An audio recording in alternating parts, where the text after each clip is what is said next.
The moment I saw him standing at the back of the chapel, everything stopped. Not the ceremony, not the music, not the 200 guests holding their breath in their seats. Just me. Just my heart. Daniel was supposed to be a memory, carefully folded and stored away in the part of my mind I never visited anymore. But there he stood, hands in his pockets, eyes finding mine across rows of white roses and tulle, and I forgot how to breathe. Welcome to our channel. I drop new videos like this weekly, so subscribe and turn on notifications to keep up. The morning started the way every bride hopes it will. Sunlight poured through the bridal suite windows like liquid gold, and my best friend Melissa was crying before she even zipped up my dress. I stood in front of the mirror, watching a version of myself I barely recognized.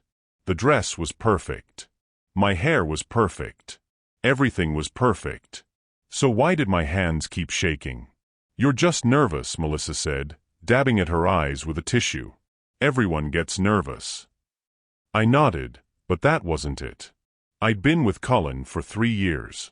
He was steady, successful, kind in all the ways that mattered. He remembered my mother's birthday. He never raised his voice. He wanted the same things I wanted: a house in the suburbs, 2 kids, Sunday dinners with family. On paper, Colin was everything. On paper. I pushed the thought away and focused on my reflection. The woman staring back at me looked like she belonged in a magazine. White silk, delicate lace, a veil that cascaded down my back like a waterfall. I should have felt beautiful. I should have felt ready. Instead, I felt like I was watching someone else's life.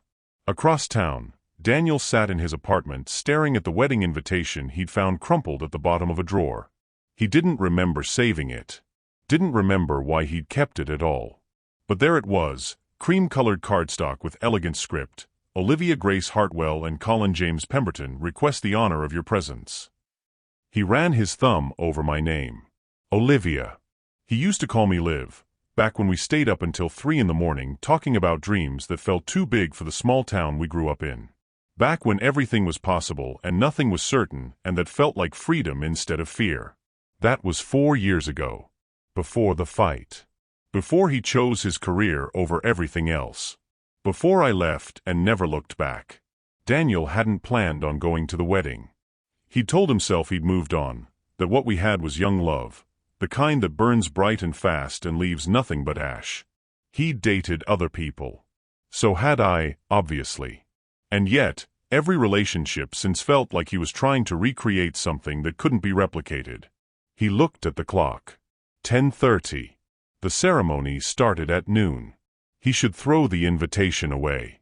He should go to the gym, run errands, do literally anything except show up at his ex-girlfriend's wedding like some pathetic character from a romantic comedy. But his keys were already in his hand. His jacket was already on. Just to wish her well, he muttered to himself, knowing it was a lie even as he said it. Back at the venue, I stood at the chapel entrance, my father's arm linked through mine. The doors were closed, but I could hear the string quartet playing inside, the gentle murmur of guests settling into their seats.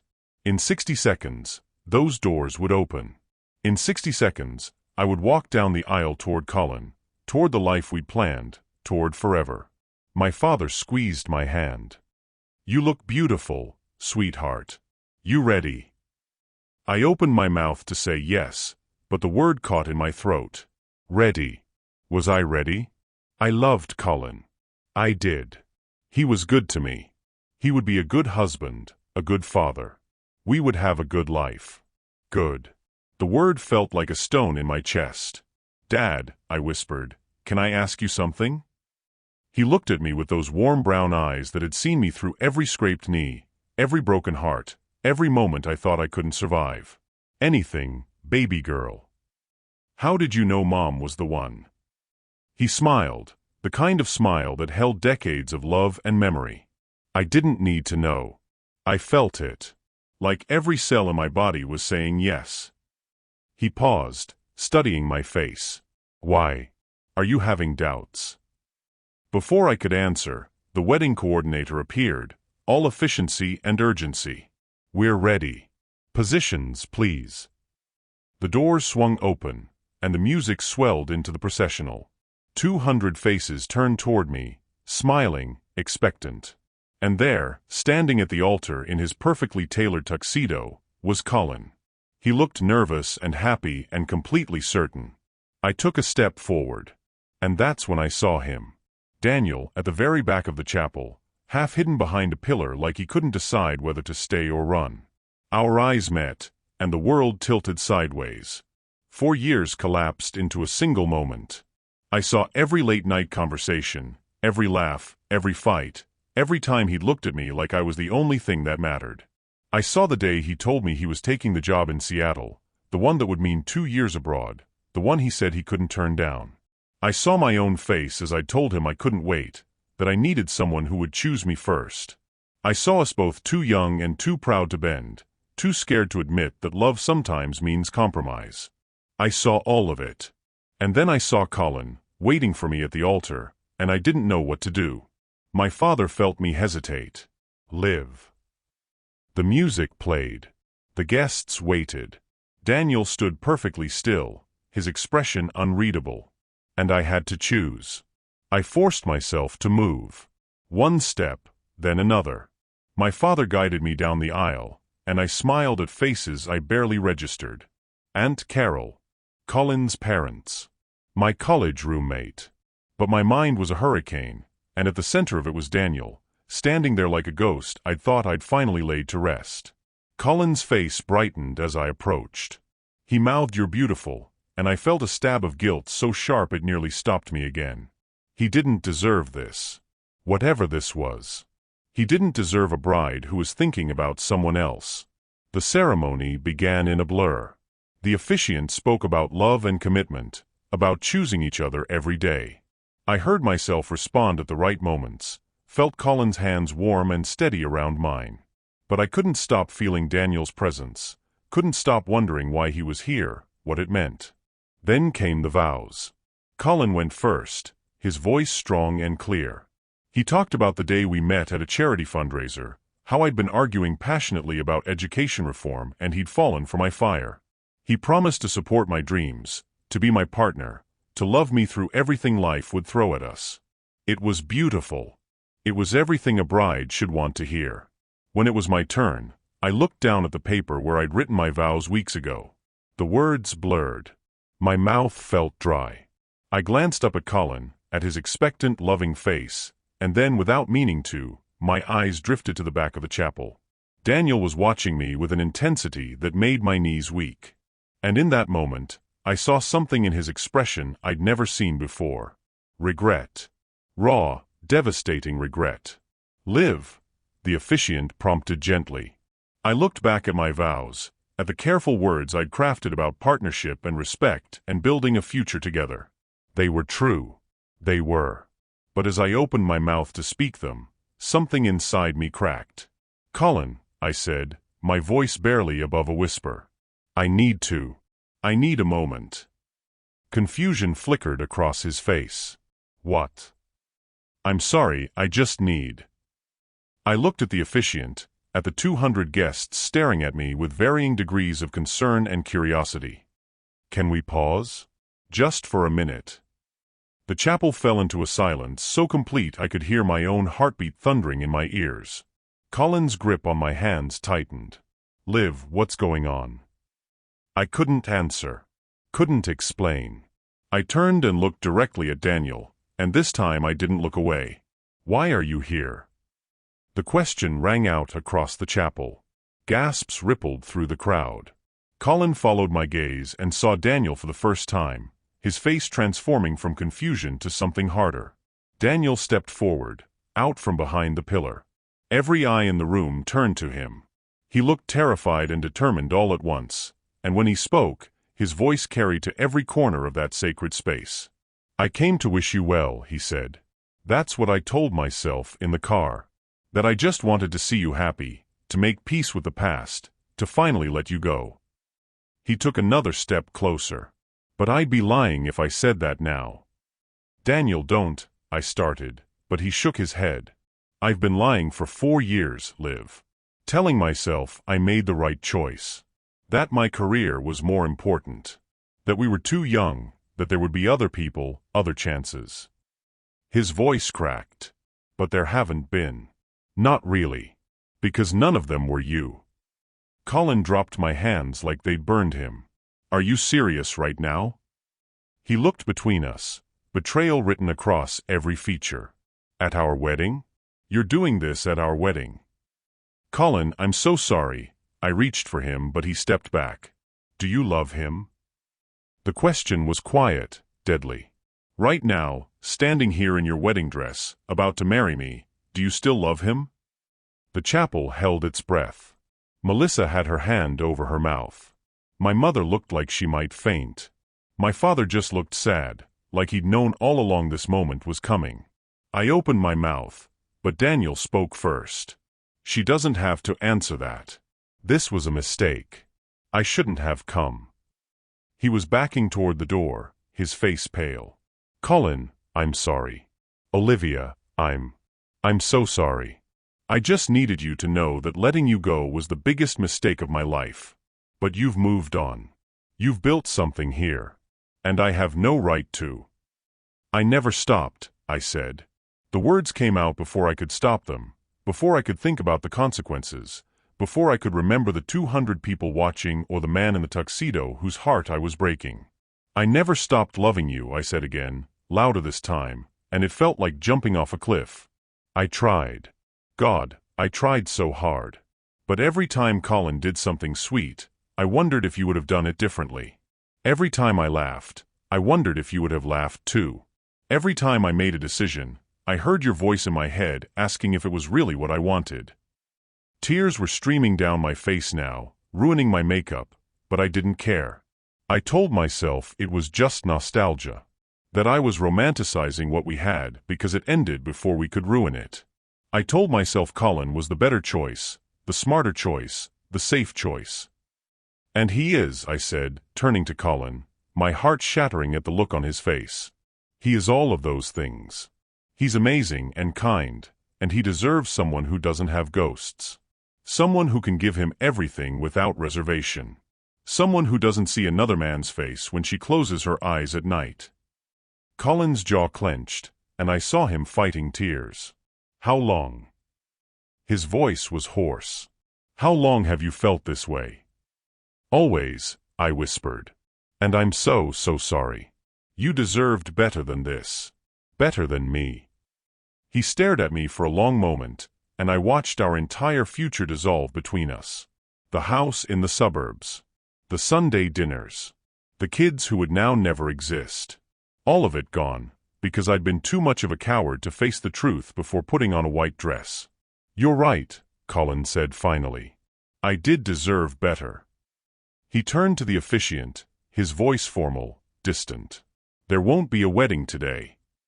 Then he walked down the aisle, past Daniel, past the shocked guests, past everything we'd built together. The doors closed behind him with a quiet finality that echoed in my chest. I stood there in my perfect dress, in the perfect chapel, surrounded by perfect flowers and 200 witnesses to my spectacular implosion. And I looked at Daniel, really looked at him, and saw my own fear reflected back at me. I'm not in Seattle anymore, he said quietly. I came back 6 months ago. Took a local position that pays less and matters more. I've driven past your office a dozen times, rehearsing what I'd say if I ran into you. But you were always with him, and you always looked content. So I stayed away. Content, I repeated, the word bitter on my tongue. Yeah, that's exactly what I was. Melissa appeared at my side, her arm around my waist. Okay, everyone, she called out to the stunned guests. Let's give them some privacy. Reception hall is open if anyone wants to. I don't know, drink heavily and process this. People began to file out, murmuring, some crying, some looking angry.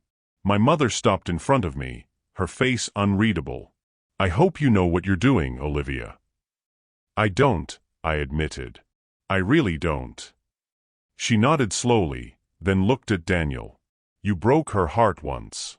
If you do it again, you'll answer to me. Yes, ma'am, Daniel said quietly. When the chapel finally emptied, it was just the two of us. Me in my wedding dress, him in his jacket and jeans, and 4 years of silence between us. "So," Daniel said, his voice rough. "Now what?" And that was the question, wasn't it? I just destroyed my wedding, humiliated a good man, and scandalized everyone I knew. For what? For a person who'd already walked away from me once? For a love that had crashed and burned spectacularly the first time around? Or for the one person who'd ever made me feel like I was exactly where I was supposed to be? I sank onto the front pew, my dress pooling around me like spilled milk. The chapel felt cavernous now, empty except for the two of us and the wreckage of what I'd just done. My hands were shaking so badly I had to clasp them together in my lap. Daniel stood in the aisle, maintaining a careful distance, like he was afraid to come closer. Like I might shatter if he touched me. "You should go," I said finally. "You got what you came for." What I came for? His voice was sharp. "Liv, I didn't come here to blow up your wedding. I didn't come here to ruin your life." "Well, congratulations anyway." I laughed, but it came out broken. Mission accomplished. He took a step closer, then stopped. "You made your own choice. I just told you the truth." The truth.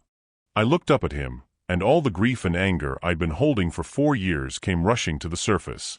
"You want to talk about truth, Daniel? Where was the truth when you took that job in Seattle without even discussing it with me? Where was the truth when you told me your career had to come first and I needed to understand?" "That's not fair."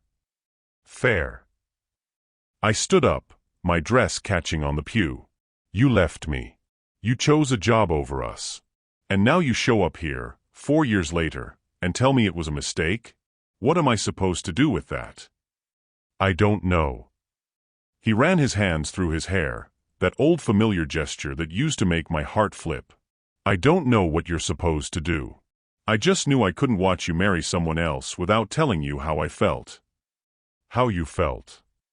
I shook my head. "And what about how Colin feels? What about the fact that I just humiliated him in front of everyone he knows? What about the fact that my mother will never look at me the same way again?" "You're right." Daniel's voice went flat. "You're absolutely right. I was selfish. I should have stayed away." He turned toward the door. "I'll go." You should go find Colin. Explain. Maybe you can fix this." "I don't want to fix it." The words stopped him. He turned back slowly. "What?" "I don't want to fix it," I repeated, and the truth of it settled into my bones. "That's the problem, Daniel. If I wanted to fix it, I would be chasing after him right now instead of standing here with you. If I wanted to marry Colin, I would have said my vows without hesitating. But I didn't. Because somewhere deep down, I've been waiting. Hoping. And that's not fair to anyone." "Waiting for what?" "For you to come back. For you to choose me this time. For..." I pressed my hands to my face. God, I don't even know. For some fantasy where we get a second chance and everything works out perfectly and we live happily ever after like none of the last 4 years happened. Daniel crossed the distance between us in 3 strides. He reached for my hands, then pulled back like he'd thought better of it. "It doesn't have to be a fantasy, Liv. We could." "We could what?" I stepped away from him. "Pick up where we left off. Pretend like you didn't break my heart. Pretend like I wasn't about to marry someone else an hour ago. I know it's complicated." "Complicated?" My voice rose, echoing off the chapel walls. "Daniel, I don't even know who you are anymore. You're not the person who left. I'm not the person you left behind. We've both lived entire lives without each other. You said you came back 6 months ago? Where have you been? What have you been doing? Who have you been with?" He flinched. "Does it matter?" "Yes. It matters. Because I can't just fall back into your arms like no time has passed. I can't trust that you won't leave again the second something better comes along." "That's not fair," he said again, his voice tight. "I was 24 years old, Liv. I got offered my dream job. I asked you to come with me. For 2 years in a city where I knew no one while you worked 18-hour days? That wasn't asking me to come with you. That was asking me to put my entire life on hold while you built yours. You could have built your life there too. No, I couldn't. The words exploded out of me. My job was here. My family was here. Everything I'd worked for was here. You wanted me to give all of that up, but you weren't willing to give up anything for me. The chapel fell silent again. Daniel's face had gone pale, and I saw him struggling with something, some response he wasn't sure he should give. "You're right," he said finally.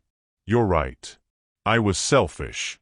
I thought if I just explained it the right way, if I just made you see how important the opportunity was, you'd understand. But what I was really doing was asking you to sacrifice everything while I sacrificed nothing." I sank back onto the pew, exhausted. "So why are you here now? What's different?" He sat down beside me, careful to leave space between us. "Everything's different. I'm different. That job in Seattle, it wasn't what I thought it would be. I spent 2 years working constantly, barely sleeping, chasing success that felt emptier every day. And you know what I realized? I waited. I realized that I'd traded the best thing in my life for a title and a paycheck. I'd given up mornings with you for meetings that didn't matter. I'd given up late-night conversations for conference calls with people I didn't care about. I'd given up love for ambition, and it left me completely hollow." He turned to look at me, and his eyes were wet. "So I came back. Took a job that pays half as much and gives me a life instead of just a career. I've been volunteering at the youth center downtown, teaching kids how to code. I bought a dog. I started therapy. I've been trying to become the kind of person who deserves a second chance." My throat felt tight. "Daniel." "I'm not asking you to forgive me," he said quietly. "I'm not even asking you to give me another chance. I just needed you to know that leaving you was the worst mistake of my life, and not a day has gone by that I haven't regretted it." I looked at him, really looked at him, for the first time since he'd appeared in the chapel. He looked older, more worn. There were lines around his eyes that hadn't been there before, a heaviness to his shoulders. But there was something else too. A softness. A humility. The arrogant confidence of his 20s had been replaced with something quieter, something that looked like wisdom earned through pain. "I can't do this right now," I said, my voice breaking. "I can't sit here and process 4 years of hurt and anger and grief while I'm wearing a wedding dress that cost $5,000 and was supposed to be for someone else. I know. I need time. I need space. I need to figure out who I am without Colin, without you, without anyone else's expectations." "I understand. Do you?" I looked at him sharply. "Because last time I needed something, you weren't willing to wait." The hit landed. I saw it in his face, in the way he drew back slightly. "That's fair," he said quietly. "And if you need me to walk away and never come back, I'll do it. But if there's any chance at all that we could try again, I'll wait as long as it takes." I stood up, gathering my dress in my arms. "I have to go. I have to find Colin and apologize. I have to face my family. I have to figure out how to explain to 200 people why I just destroyed my own wedding." Daniel stood too. Can I at least help? With anything?" "No." The word came out harsher than I intended. "No, you've done enough. Please just go home, Daniel. Let me handle this mess on my own." He nodded slowly, and I saw him struggling not to argue, not to push. "Okay. But live." I paused at the aisle. I meant what I said. Every word. "And I'll be here, whenever you're ready. If you're ever ready." I didn't respond. I couldn't. I just walked down the aisle, for the second time that day, and pushed through the chapel doors into a future I could no longer see clearly. The reception hall was chaos. Some guests had left, but many had stayed, drawn by the drama or the open bar or simple curiosity. I saw my father talking to Colin's parents in a corner, all 3 of them looking grim. Melissa intercepted me before I could make it 2 steps into the room. "Your mom took Colin to one of the private rooms upstairs," she said quickly. He's devastated. Guilt crashed over me in waves. I know. I need to talk to him. Are you sure? Maybe give him some space. I destroyed his wedding day, Melissa. The least I can do is face him. She searched my face, then nodded. Room 217. But Liv, be gentle. With him and with yourself. I climbed the stairs on shaking legs, my dress trailing behind me like a ghost. With each step, I felt the weight of what I'd done settling deeper into my chest. Colin didn't deserve this. He'd been nothing but good to me, and I'd repaid him with public humiliation and heartbreak. But I also knew, with a certainty that terrified me, that I'd done the right thing. Better to break his heart now than to marry him while in love with someone else. Better to be honest, however brutal, than to build a life on a foundation of lies. I just hoped he'd eventually be able to see it that way too. I reached room 217 and raised my hand to knock. Inside, I could hear quiet voices, Colin and my mother. I pressed my ear to the door. She never loved me the way I loved her, Colin was saying, his voice raw. I knew it, deep down. I thought love could grow, that it would be enough. Sometimes it is enough, my mother said gently. But sometimes we need the fire, not just the warmth. And he's the fire. It would seem so. I knocked softly, and the voices stopped. After a moment, the door opened, and my mother stood there, her face sad but not angry. 5 minutes, she said. Then I'm coming back in. She slipped past me, squeezing my shoulder once, and I stepped into the room. Colin sat on the edge of the bed, his tuxedo jacket discarded, his tie loosened. He didn't look up when I entered. Colin, I whispered. I'm so sorry. Are you? He finally raised his eyes to mine, and the pain in them nearly broke me. Are you really? Because from where I'm sitting, you just got exactly what you wanted. And maybe he was right. Maybe some part of me had been waiting for this all along. Colin's question hung in the air between us.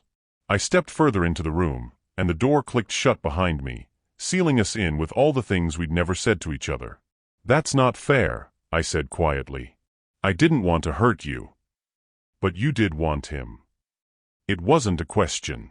Colin stood up, pacing to the window. How long, Liv? How long have you been thinking about him? I could have lied. Could have softened it. But I owed him the truth, however much it would hurt. Always. In some way, always. But I thought I was over it. I thought what we had was real, was enough. And it was real, Colin. My feelings for you were real. Just not as real as your feelings for him. He turned to face me, and I saw him fighting to keep his composure. Were you ever going to tell me? Or were you just going to marry me and spend our entire lives wishing I was someone else? I don't know, I admitted, and the honesty of it made my voice crack. I don't know what I would have done if he hadn't shown up today.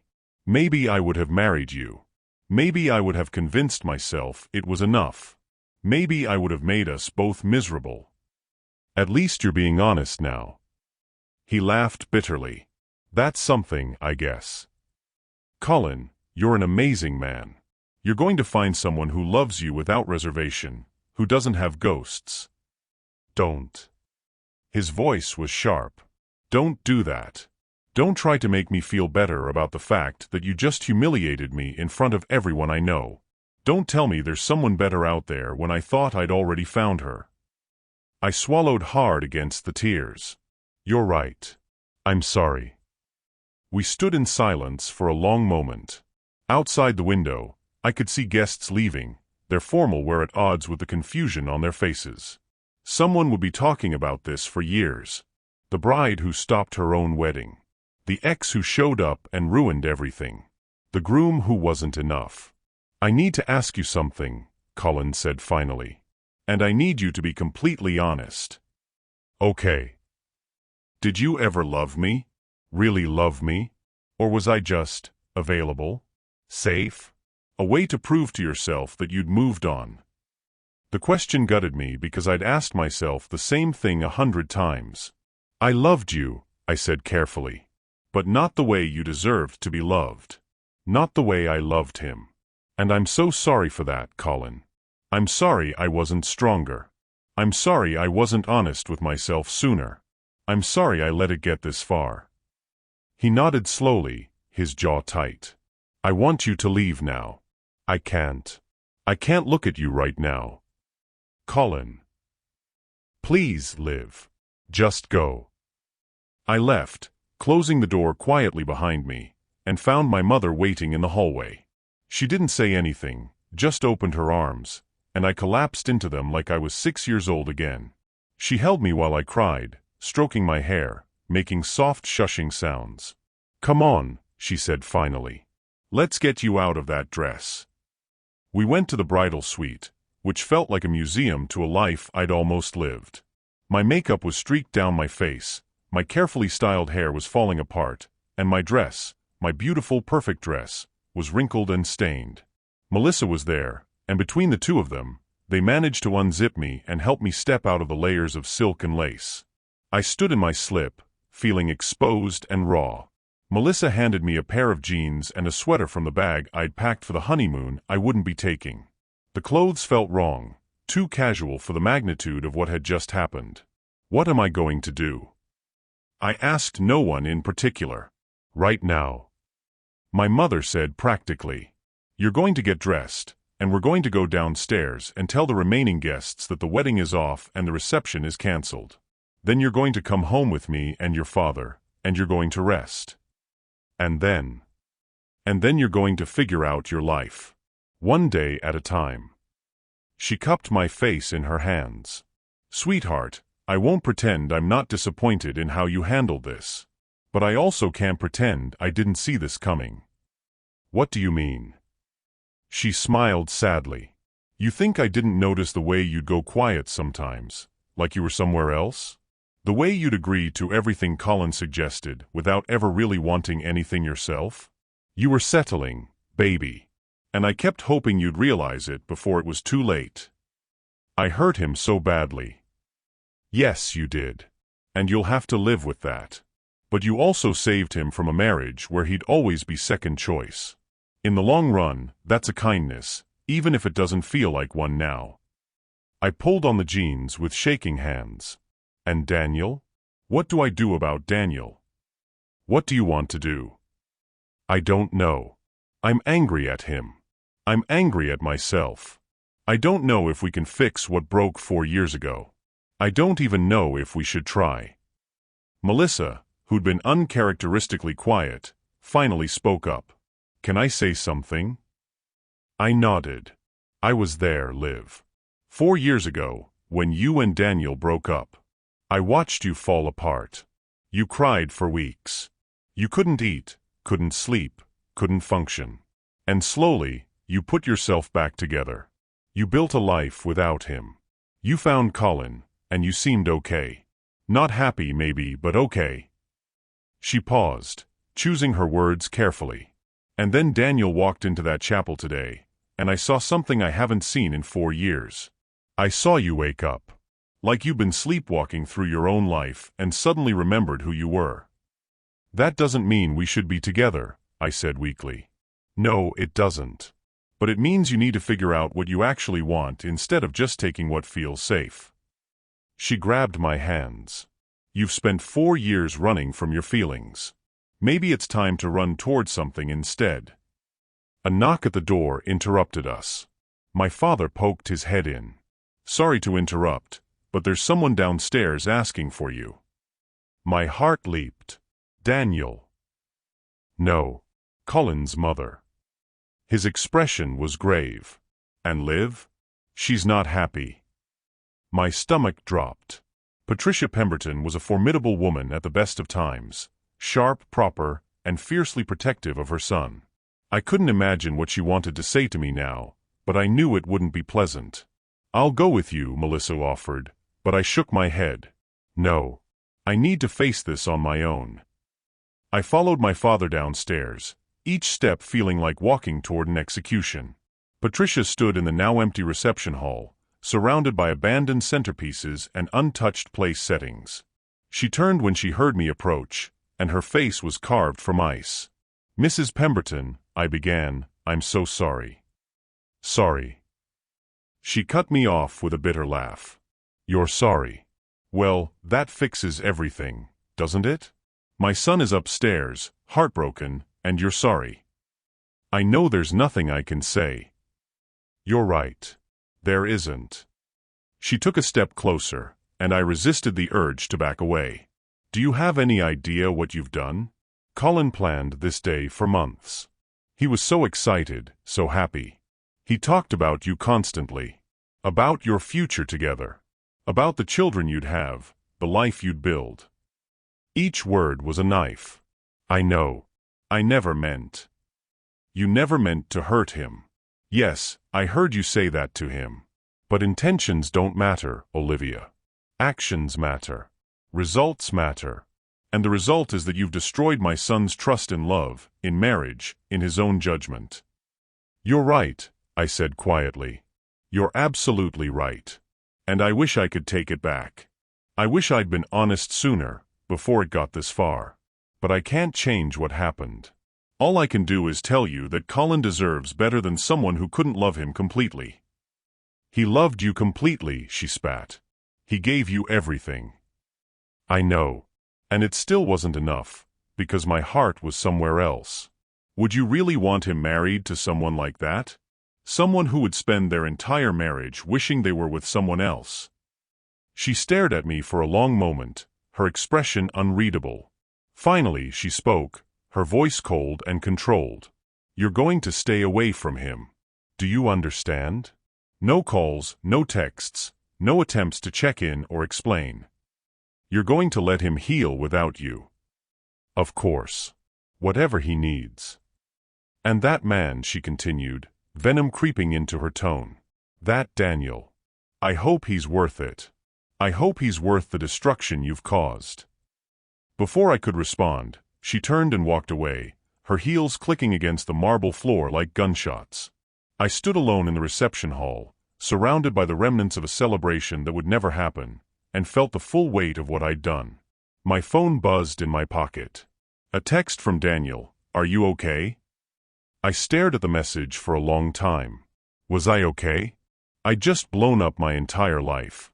I'd hurt someone I cared about. I'd scandalized my family and become the subject of gossip that would last for years. I had no job to distract me. I'd taken a leave of absence for the honeymoon. I had no husband, no plan, no idea what came next. But I also felt, for the first time in years, like I could breathe. I typed back, "No. But maybe that's okay." His response came immediately, "Where are you?" "The venue. Dealing with the aftermath." "I'm coming." "No," I typed quickly. "I need to handle this." "But Daniel." "Yeah. We need to talk. Really talk. About everything. But not today. I can't today. Whenever you're ready. I'll be here." I slipped my phone back into my pocket and looked around the empty hall. The flowers were wilting already, drooping in their crystal vases.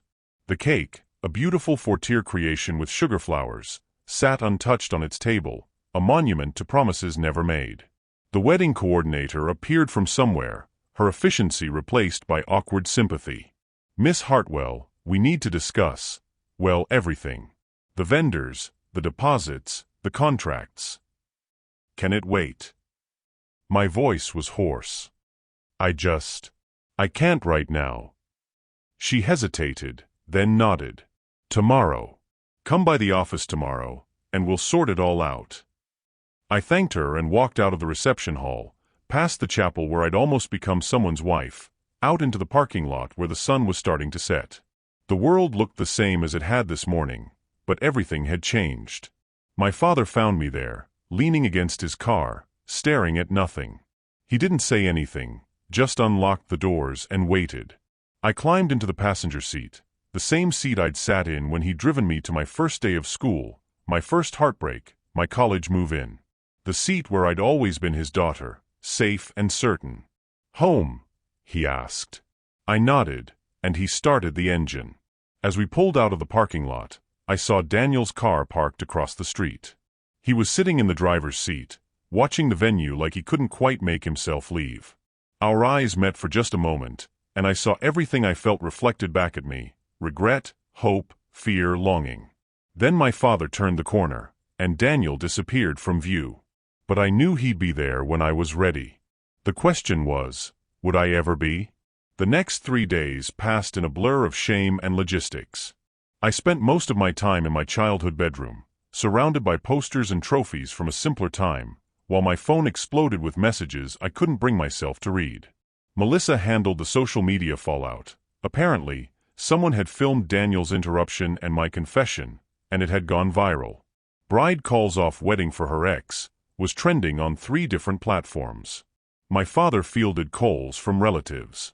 My mother dealt with the vendors and the deposits and the endless practical details of unwinding a wedding. And I lay in bed, alternating between crying and numbness, wondering how I'd managed to make such a spectacular mess of everything. On the 4th day, my mother knocked on my door. "There's someone here to see you." My heart jumped. Daniel. No. Colin's sister, Amanda. That was somehow worse.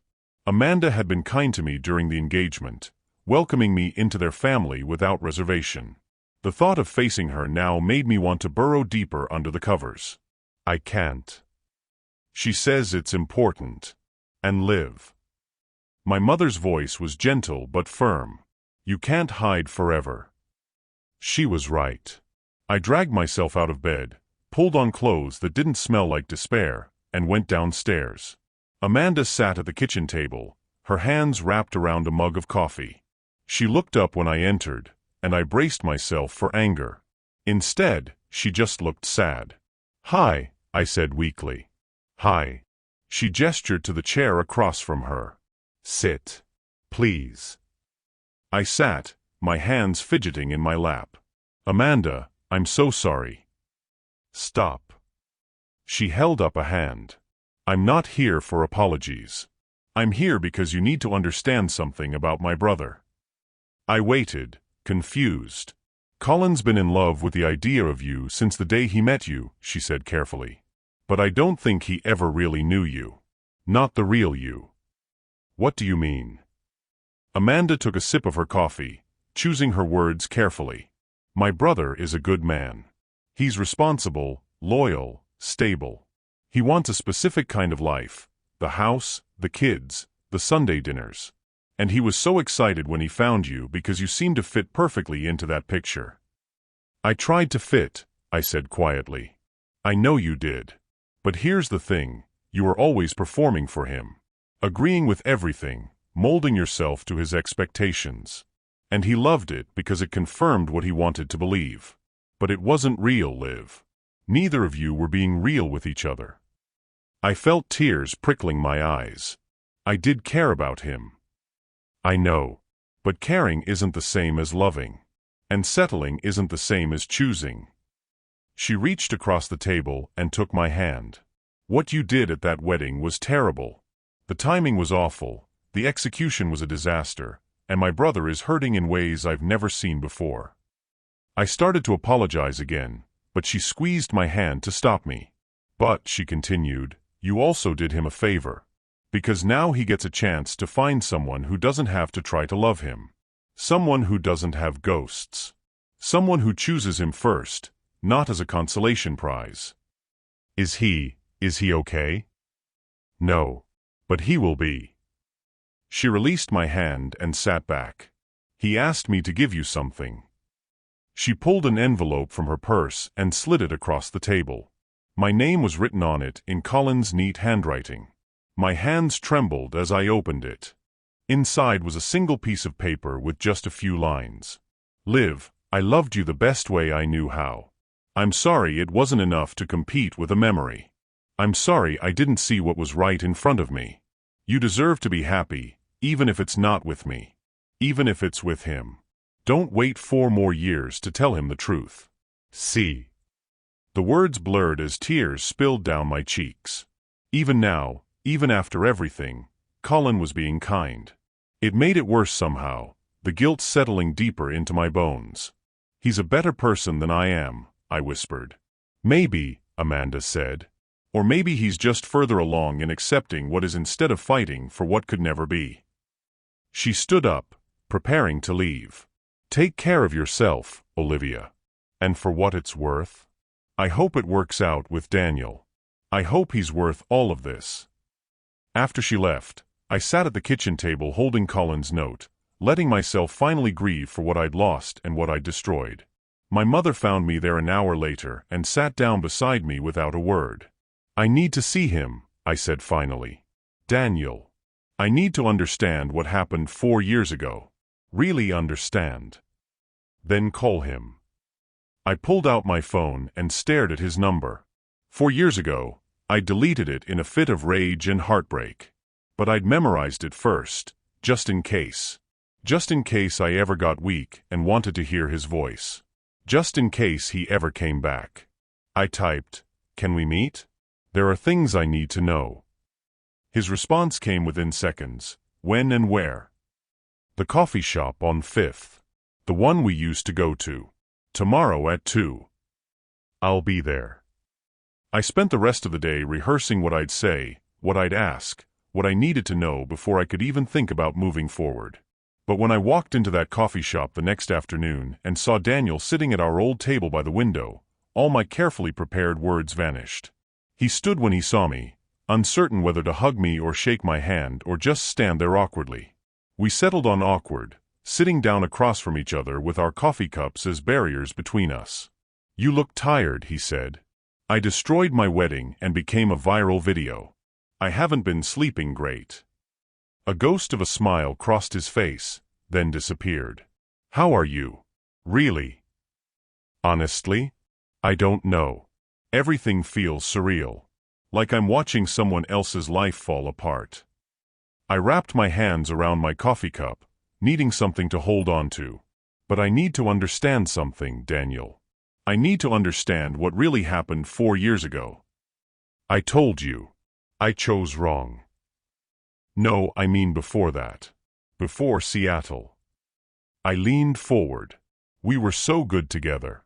Everyone said so. We talked about the future, about traveling, about building something together. And then that job offer came, and suddenly it was like I didn't matter at all. Like everything we'd talked about was just noise." He flinched. "That's not how it was." "Then tell me how it was. Because I've spent 4 years trying to understand how someone who claimed to love me could walk away so easily." Daniel was quiet for a long moment, his fingers drumming against his coffee cup. When he finally spoke, his voice was raw. "Do you remember my father?" The question caught me off guard. "Of course. He died when you were 17. Do you remember what he did for a living?" "He was—" "I don't know, he worked at a factory, right?" "He was a line supervisor at a manufacturing plant," Daniel said. "He worked there for 23 years. Every day, same shift, same routine. He hated it. He'd come home exhausted and empty, and my mother would ask him about his day, and he'd just shake his head. Nothing to tell. Nothing ever changed." I'd never heard Daniel talk about this before. In all our years together, he'd rarely mentioned his father. "When he died, we found notebooks in his desk drawer," Daniel continued. "Dozens of them, filled with inventions he'd sketched, business ideas he'd had, places he wanted to travel. All these dreams he'd never pursued because he had a wife and kids and responsibilities. He'd locked his dreams away to be practical, to be safe." Daniel. At his funeral, my uncle gave this speech about how my father had been a good provider, a responsible man, someone who always put his family first. And everyone nodded and agreed. But all I could think was, is that it? Is that all he got? 43 years of life, and the best thing anyone could say was that he was responsible. Daniel's eyes were wet now, his voice thick with old grief. I promised myself at that funeral that I wouldn't do that. That I wouldn't let fear or comfort or other people's expectations keep me from chasing what I wanted. That I'd take risks, even if they were scary. So when Seattle came along, I saw my chance. My shot at building something meaningful, something that mattered. And I was terrified that if I didn't take it, I'd end up like my father, full of regrets and what-ifs. He looked at me directly. But I was also terrified of losing you. So I convinced myself you'd come with me, that we'd figure it out together. You didn't ask me to come with you, I said quietly. You told me you were going and assumed I'd follow. I know. I know that now. But at the time, I was so scared that if I gave you a choice, you'd choose to stay. And then I'd have to choose between my dream and you. So I tried to make it seem like there was no choice. Like it was obvious we'd go together. And when I said I couldn't. When you said you couldn't, I panicked. I said things I didn't mean. I made it seem like my career was more important than us because I didn't know how to admit that I was just scared. Scared of ending up like my father. Scared of choosing wrong. Scared of losing myself to love the way he'd lost himself to responsibility. He rubbed his face roughly. So I left. And I spent 2 years in Seattle proving to myself that I'd made the right choice. That the work mattered, that the sacrifice was worth it. But every success felt empty. Every achievement felt meaningless. Because I wasn't sharing it with anyone who cared. I was alone in a city of strangers, chasing a version of success that my dead father had invented in my head. I felt something shifting in my chest, some tightly wound knot of anger beginning to loosen. Why didn't you tell me this 4 years ago? Why didn't you explain? Because I didn't understand it myself 4 years ago. I just knew I was terrified and angry and desperate to prove I was more than my father's son. He reached across the table, stopping just short of touching my hand. I'm not making excuses. What I did was wrong.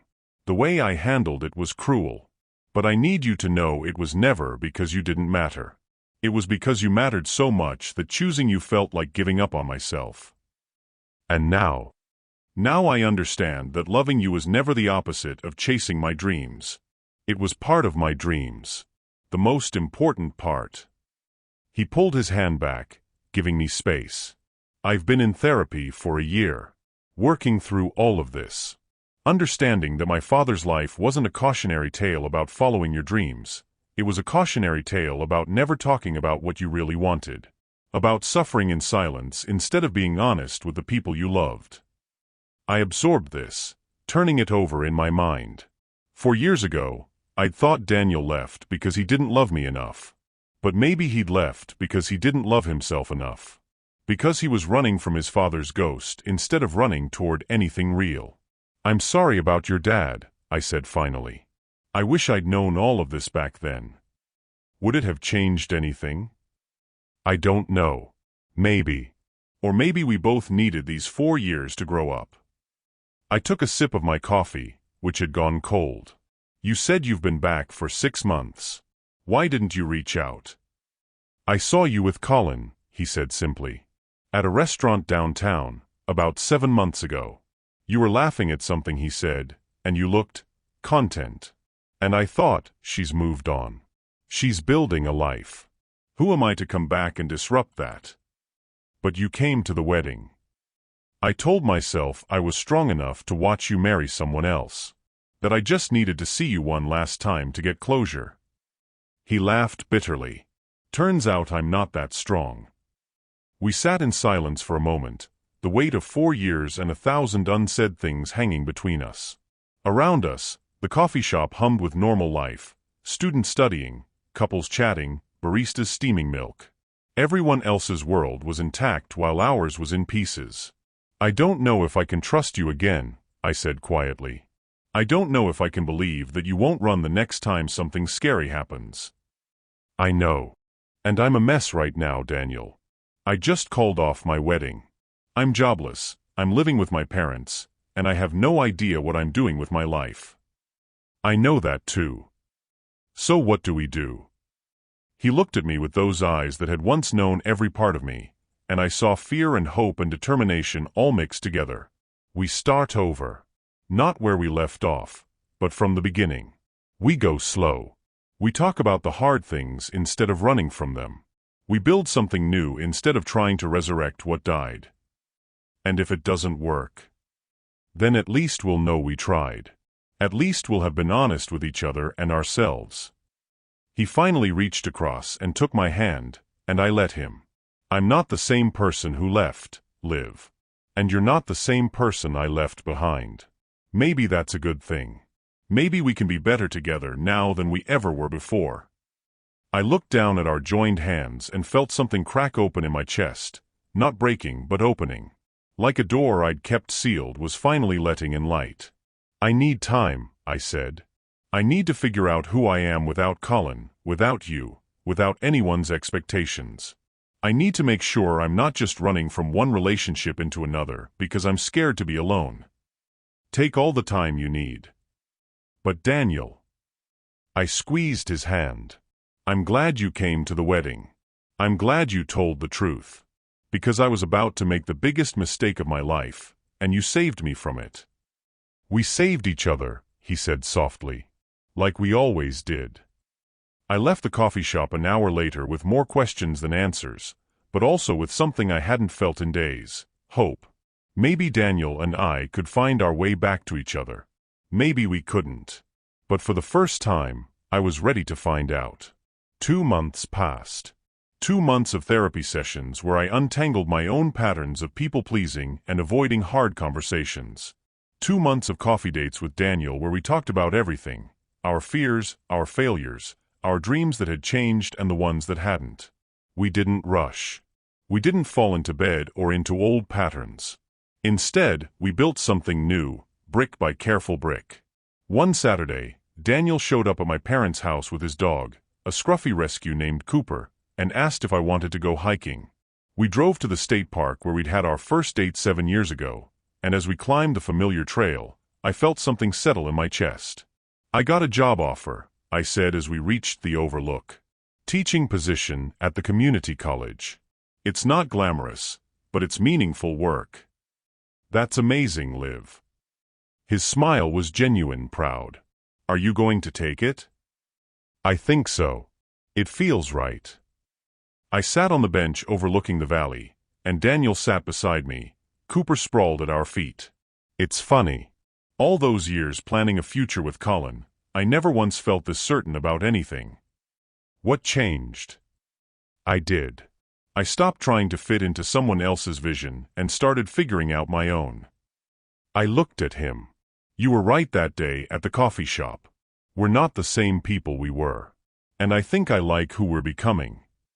Daniel reached over and tucked a strand of hair behind my ear, the gesture achingly familiar.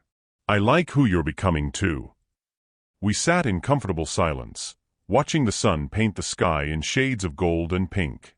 Cooper's tail thumped against the ground. A breeze carried the scent of pine and possibility. Liv. Daniel's voice was soft. Can I kiss you? I turned to face him, studying the face I'd once known better than my own. There were new lines there, new depths. But his eyes held the same warmth, the same vulnerability. Yes, I whispered.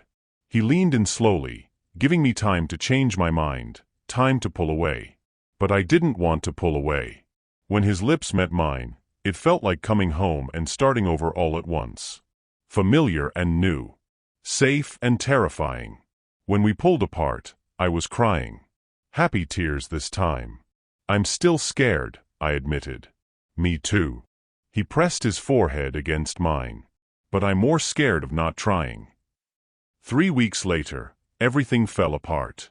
I was at Daniel's apartment, helping him organize his bookshelves, when his phone rang.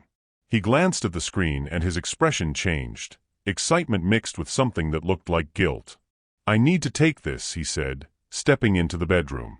Through the thin walls, I heard snatches of conversation. Tokyo. 6 months. That's incredible. And then quieter, I don't know. It's complicated. My blood turned to ice. When he emerged 10 minutes later, I was standing with my arms crossed, my heart already breaking. That was your old boss from Seattle, I said flatly. Wasn't it? Daniel's face confirmed everything. Liv. He offered you something. Something big. My voice was shaking. I could hear it in your voice. That excitement. It's a project in Tokyo. Leading a team developing AI for accessibility technology. It's exactly the kind of work I've always wanted to do, but it would mean leaving. The words tasted like ash. Again. I told him I needed to think about it. Did you? I felt the anger rising, hot and familiar. Or are you already planning how to convince me to come with you this time? That's not fair. Isn't it? Daniel, we've been rebuilding for months. Talking about trust, about communication, about not running away when things get hard. And the first time an opportunity comes along, you're already thinking about leaving. I said I needed to think about it. His voice rose to match mine. I'm not making any decisions without talking to you first. That's literally the opposite of what I did 4 years ago. But you want to go. I can see it in your face. You want this. He ran his hands through his hair, frustrated. Of course I want it. It's an incredible opportunity. But I also want you. I want us. And I'm trying to figure out if there's a way to have both. There isn't. The words exploded out of me. There's never a way to have both, Daniel. There's always a choice. And we both know which one you'll make. That's not true. Isn't it? Your father didn't chase his dreams, so you've spent your whole life running toward yours. And I get it, I do. But I can't be the person who's always waiting, always secondary, always wondering when the next opportunity will take you away. Liv, please. I think you should go, I said, my voice breaking. To Tokyo. Take the job. Chase your dream. But do it without me, because I can't do this again. I can't build my life around someone else's ambitions. So that's it. His eyes were wet. One phone call and you're giving up on us? I'm not giving up. I'm choosing myself. Finally. I grabbed my coat, my vision blurred with tears. I hope Tokyo is everything you want it to be. I left before he could respond, before I could see the hurt on his face, before I could change my mind. I spent 3 days in misery, replaying the fight in my head, wondering if I'd overreacted. Melissa thought I had. My mother thought I hadn't. My therapist asked me what I really wanted, and I didn't have an answer. On the 4th day, I was at the community college, setting up my new classroom, when my phone buzzed. A text from Daniel, I need to show you something. Please. Give me 1 hour. Against my better judgment, I agreed to meet him at his apartment. When I arrived, he was waiting outside, looking like he hadn't slept in days. Come with me, he said, leading me inside. His apartment was covered in papers, printouts, spreadsheets, maps, lists. Cooper watched from the couch, his head tilted in confusion. What is all this? I asked. Research. Daniel gestured to the chaos. For the last 3 days, I've been researching every possible option. Remote work arrangements. Sabbatical opportunities. Teaching positions in Tokyo for you. Companies here that do similar work. Anything and everything that might let me take this job without losing you. I stared at the papers, my throat tight. And you know what I realized? He turned to face me. None of it works. Not really. Any compromise I came up with would mean one of us sacrificing what we want. You'd have to uproot your life again, or I'd have to turn down an opportunity I've worked toward my whole career. So you're taking the job. My voice was hollow. No. He took a step closer. I'm not taking the job. What? I'm not taking the job, he repeated. Because I've spent 4 years chasing opportunities, and none of them made me as happy as the last 3 months with you. Because my father's real mistake wasn't staying at that factory. It was never telling my mother what he really wanted. Never building a partnership where they could dream together. He took my hands. I don't want to spend my life running toward the next big thing, always wondering what I left behind. I want to build something here. With you. Not as a sacrifice, but as a choice. Daniel, I can't let you give this up for me. You're not letting me do anything. I'm choosing. For the first time in my life, I'm choosing love over ambition, and it doesn't feel like giving something up. It feels like finally getting my priorities right.